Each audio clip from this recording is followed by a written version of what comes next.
Jsme Brna ST Board a rádi bychom vám představili naše interaktivní dotykové tabule vhodné pro přednášku nebo konferenci. Svou prezentaci můžete streamovat za pomoci externí anebo vbudované kamery. Díky této věcičce přinesete svůj obraz z počítače přímo na tabuli a uděláte jej tak naplno dotykovým.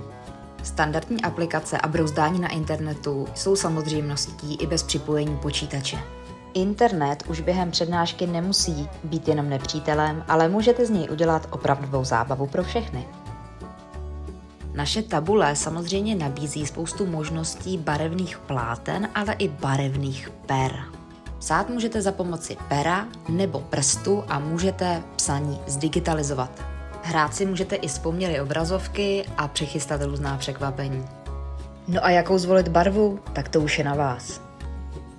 V záloze máme další chytré funkce, ale ty vám rádi ukážeme až osobně. Máte rádi myšlenkové mapy?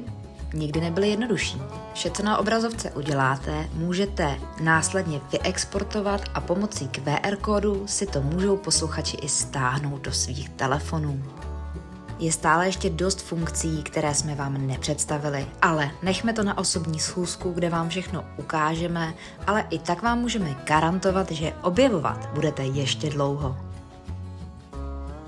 Software neustále aktualizujeme, tedy funkce budou i nadále přibývat.